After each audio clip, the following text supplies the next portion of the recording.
Hello everyone, I hope you're doing well. तो आज हम बात करेंगे फोन एटिकेट्स की। यस, वही फोन जो आप डेली अपने साथ कैरी करते हैं। In today's world the mobile phone is a necessary thing for everyone. तो जब हम मोबाइल फोन अपने साथ हर जगह कैरी कर रहे हैं, like at home, at office, at park etcetera, तो ये भी जरूरी है कि हमें उससे जुड़े हुए बेसिक एटिकेट्स भी पता हो, specially when we carry phones at our work place. So I am going to tell you phone etiquettes which we should keep remember when you are at your workplace. First one, turn off ringer. सबसे पहले जब आप अपने work place पे जाए, उससे पहले make sure कि आप अपने फोन का रिंगर ऑफ करें, क्योंकि it feels so embarrassing if your phone suddenly rings out loud at the workplace with any random ringtone or song. So अगर आप अपना फोन completely off नहीं करना चाहते, then put your phone on vibration or on mute. Second point, Let your cell phone go to voicemail. कई बार हमें नहीं पता होता कि कॉल इंपॉर्टेंट है या नहीं, या फिर कोई इंपॉर्टेंट कॉल मिस हो जाती है, then let the voicemail pick it up. I mean, जब कोई कॉल करेगा तो कॉल पिक नहीं, but वो पर्सन वॉइसमेल ड्रॉप कर सकते हैं and you can check that voicemail anytime you want.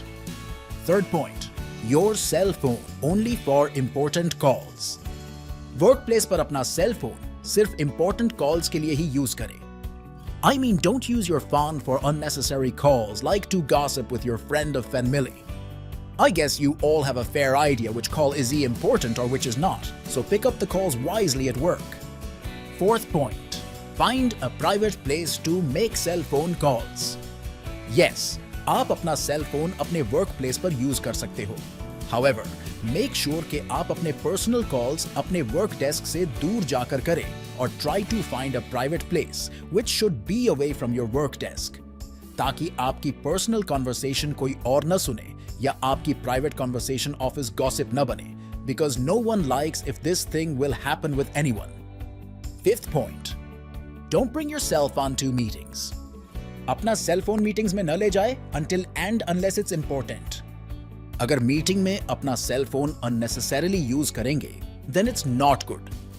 And so carry your phone in meetings if it is important, for example, for making notes, for carry soft copy of documents, etc. Point 6.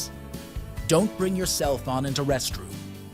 इस point को work place के साथ outside of the work place भी ध्यान रखना कि आप अपना फोन रेस्ट रूम में न ले जाए, क्योंकि sometimes you don't know who is on the other side of call, या फिर अगर आपको पता भी है कि आप किससे बात कर रहे हैं, स्टिल जो पर्सन आपके साथ कॉल पर है that can hear bathroom sounds like toilet flushing etc. और ये ऐसा रिप्रेजेंट करता है कि आप अपने को-वर्कर की प्राइवेसी या उस पर्सन की रिस्पेक्ट नहीं करते। So please don't carry your phone into restroom. So इन सभी पॉइंट्स को अपने वर्क प्लेस पर जरूर ध्यान रखना, which enhance your personality and etiquettes knowledge as well. मिलते हैं नेक्स्ट वीडियो में। Bye bye. For more videos like this, like, comment, share and subscribe.